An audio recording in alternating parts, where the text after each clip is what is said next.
प्रभुं प्राणनाथं विभुं विश्वनाथं जगन्नाथनाथं सदानन्दभाजम्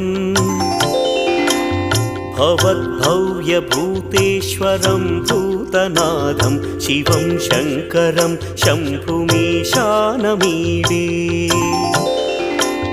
गळेरुण्डमालं तनौ सर्पजालं महाकालकालं गणेशादिपालम् जटाजूटगङ्गोत्तरं गैर्विशिष्यं शिवं शङ्करं शम्भुमीशानमीडे